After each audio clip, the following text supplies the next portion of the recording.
Selamat pagi dan salam sejahtera untuk kita semuanya. Perkenalkan, nama saya Basmi Dalaia dengan NIM 2201091003. Saya jurusan Teknologi Informasi Prodi D3 Manajemen Informatika. Di sini saya akan mempresentasikan sistem operasi dengan materi manajemen proses lanjutan. Baik, langsung saja untuk mempersingkat waktu, saya akan membahas yang pertama yaitu mengenai definisi dari proses itu sendiri. Yang pertama, proses. Apa sih itu proses? Jadi seperti yang kita ketahui bahwa proses itu merupakan program yang sedang dieksekusi.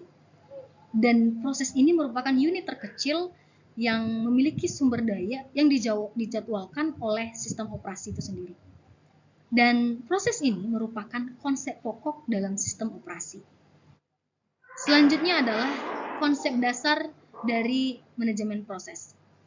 Dalam manajemen proses, ada 3 konsep dasar manajemen proses, yaitu yang pertama multiprogramming, di mana yang kedua adalah multiprocessing, dan yang terakhir adalah distributed processing. Kita akan membahas satu persatu, dari multiprogramming, multiprocessing, hingga distributed processing. Yang pertama adalah multiprogramming, atau disebut biasanya adalah multitasking. Multiprogramming merupakan metode yang memungkinkan 2 program atau lebih dijalankan secara serentak atau secara bersamaan dalam sebuah komputer dan berbagi sumber daya dalam waktu yang berlainan, seperti itu.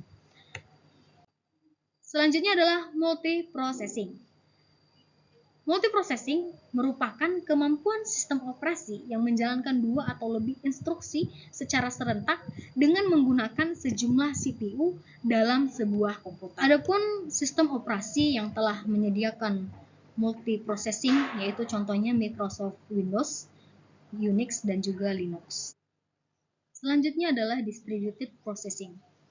Distributed processing merupakan berbagai sistem komputer yang melibatkan lebih dari satu komputer atau terkadang prosesor untuk menjalankan suatu aplikasi. Selanjutnya kita akan membahas mengenai suspend dan resume. Apa itu suspend atau suspension? Suspend seperti dalam artinya yaitu penundaan, ya, di mana penundaan itu berlangsung singkat, yaitu suatu proses yang ditunda dan tidak akan berlanjut. Dan ini disebut dengan resume. Fungsi operasi suspend dan resume yaitu terjadi contohnya ketika sistem buruk. Ada nih sebuah sistemnya ini buruk. Maka karena sistem tersebut buruk atau tidak berjalan dengan baik, maka proses tersebut bisa disuspend atau ditunda. Nah, sehingga terjadilah resume, yaitu di mana proses tidak akan berlanjut. Kemudian contoh lainnya itu ketika pemakai ragu akan proses yang mau dijalankan, maka kita bisa mengsuspend proses tersebut sehingga proses tersebut tidak langsung berjalan dan proses yang kita suspend itu tidak terbuang atau tidak langsung hilang, namun dia hanya seperti terjeda seperti itu. Kemudian saat pemakai sudah yakin dengan proses, kita udah yakin nih, kita udah membenarkan prosesnya, maka proses bisa diresume. Artinya proses yang tadi ditunda bisa dilanjutkan kembali dengan instruksi yang sama saat disuspend atau ditunda. Contoh nih, kita bisa melihat pada proses pencetakan. Nah, dalam proses pencetakan, ketika kita mencetak atau ngeprint nih, kita ngeprint, terus kertasnya habis, maka kita bisa mengsuspend proses yang sedang kita jalankan. Tapi proses tersebut tidak hilang. Nah, ketika kita sudah memasang kembali kertasnya di dalam printer, kemudian di tempatnya, kemudian kita bisa ngeresume, artinya melanjutkan proses untuk ngeprint kembali. Itu contoh dari proses suspend dan juga resume. Untuk selanjutnya kita akan membahas dari diagram state process atau status proses. Yang pertama ada proses status running. Nah, ketika status sedang running, artinya proses sedang mengeksekusi instruksi proses tersebut. Kemudian setelah dieksekusi nih, maka akan berlanjut ke status ready. Nah, status ready artinya proses ini siap untuk dieksekusi, tetapi pemroses tidak tersedia untuk mengeksekusi proses ini. Dan selanjutnya setelah ready, maka akan terjadi proses block. di mana proses menunggu kejadian untuk melengkapi tugasnya. Contohnya yaitu menunggu selesainya operasi perangkat input-output atau masukan dan keluaran. Kemudian menunggu tersedianya memori, baru proses bisa berlanjut. Kemudian menunggu tibanya pesan jawaban. Apakah ada memori yang siap untuk menampung si proses atau tidak. Itu dia mengenai status dari proses. Untuk diagram state lanjut, ada 3 juga, yaitu yang pertama ada suspend 3D, ada suspend block, dan ada program control block.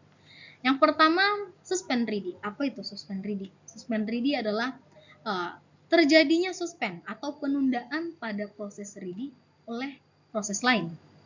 Kemudian ada suspend block, di mana terjadinya transisi suspend setelah proses block. Kemudian yang terakhir ada program control block, di mana program control block ini menyimpan informasi lengkap mengenai proses sehingga dapat terjadinya siklus hidup proses. Lalu informasi dalam PCB atau proses control block. Dalam proses control block ada beberapa informasi yang berkaitan dengan identitas proses dan berkaitan dengan tabel lainnya. Yang pertama itu ada identifier proses. Yang kedua ada identifier proses yang menciptakan, dan yang terakhir ada identifier pemakai. Pada informasi status pemroses, nah, informasi tentang isi register pemroses. Nah, jadi di status pemroses ada informasi mengenai register pemroses. Nah, saat proses berstatus running, informasi tersebut berada di register.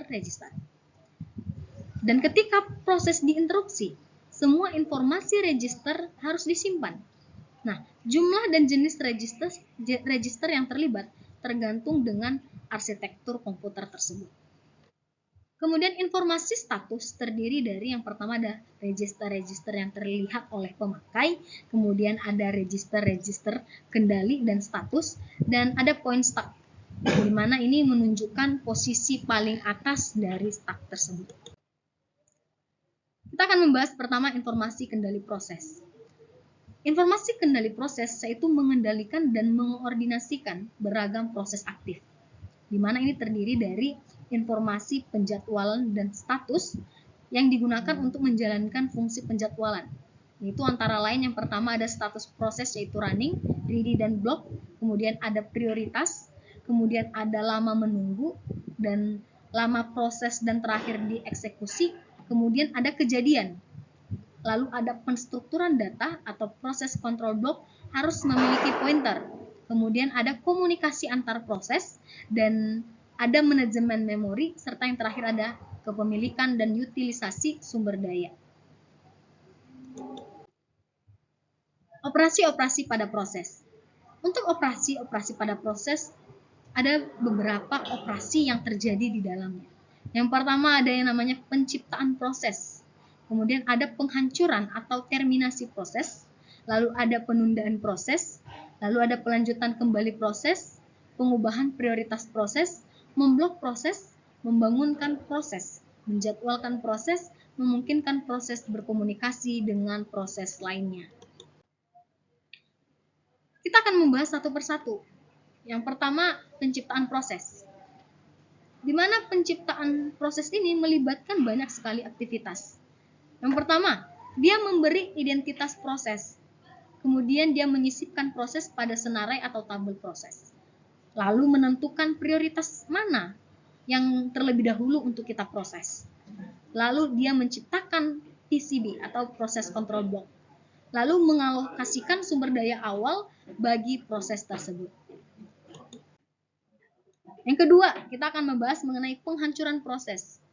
Penghancuran proses melibatkan pembebasan proses dari sistem, yaitu sumber daya yang dipakai akan dikembalikan. Kemudian proses dihancurkan dari tabel atau senarai yang ada di sistem. Kemudian PCB atau proses control block dihapus. Ruang memori PCB dikembalikan ke pool memori bebas. Lalu implementasi proses. Untuk pengimplementasian proses, yaitu terdapat tabel-tabel proses. Yang pertama ada namanya tabel informasi manajemen memori, kemudian ada tabel informasi manajemen masukan atau keluaran, input output, kemudian ada tabel informasi sistem file, dan yang terakhir ada yang namanya tabel proses. Citra proses atau proses image. Elemen-elemen citra proses yaitu ada beberapa. Yang pertama yaitu data pemakai. Kemudian ada program pemakai dan ada stack system, dan yang terakhir ada juga program control block.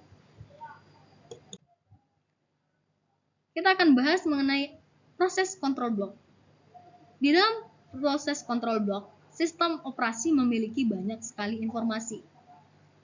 Dan masing-masing akan diproses, dan masing-masing proses tersebut berada di PCB atau proses control block. Ada yang namanya yang pertama program counter, yaitu berisi alamat berikutnya. Tiap PCB berisi semua informasi mengenai proses. Dan hanya ada satu PCB berada pada senarai running. Artinya dalam proses control block hanya satu yang dijalankan, hanya satu proses yang di running dalam satu tabel atau senarai. Lalu kemudian ada proses selesai, ada proses block, dan ada proses timeout. Lalu pengendalian proses. Pengendalian proses yaitu terjadi beberapa masalah pengalihan proses, yaitu ada interupsi sistem, ada trap, dan ada supervisor call. Interupsi sistem. Untuk interupsi sistem sendiri, contohnya itu ketika selesainya operasi input-output. Ada banyak tipe-tipe interupsi. Yang pertama ada interupsi clock, ada interupsi I/O, dan ada pitch atau memory fault. Lalu, apakah itu trap? Trap merupakan contoh usaha ilegal dalam mengakses berkas, menentukan apakah kesalahan fatal atau tidak. Saat terjadi trap, mungkin terjadi pengalihan proses atau meresum proses itu. Nah, biasanya akan muncul peringatan seperti hati-hati seperti itu ketika kita sedang mengakses berkas yang ilegal seperti itu. Jadi ada informasi peringatannya. Itulah dia trap. Untuk supervisor call sendiri, yaitu meminta atau mengaktifkan bagian-bagian dari sistem operasi. Contohnya ketika proses pemakai running, maka meminta layanan input-output seperti membuka berkas. Jadi supervisor call ini dia seperti memanggil supaya mendapatkan layanan input-output dalam membuka berkas. Nah, sekian dari saya. Itulah dia mengenai manajemen proses lanjutan. Jadi sebenarnya ada banyak sekali hal-hal yang terjadi saat kita sedang melakukan proses. Jadi ketika kita mengklik sebuah berkas atau file, akan terjadi banyak proses di dalamnya. Itulah dia mengenai manajemen proses. Mungkin banyak yang kurang dari penyampaian saya. Apabila ada kesalahan, saya mohon maaf dan terima kasih.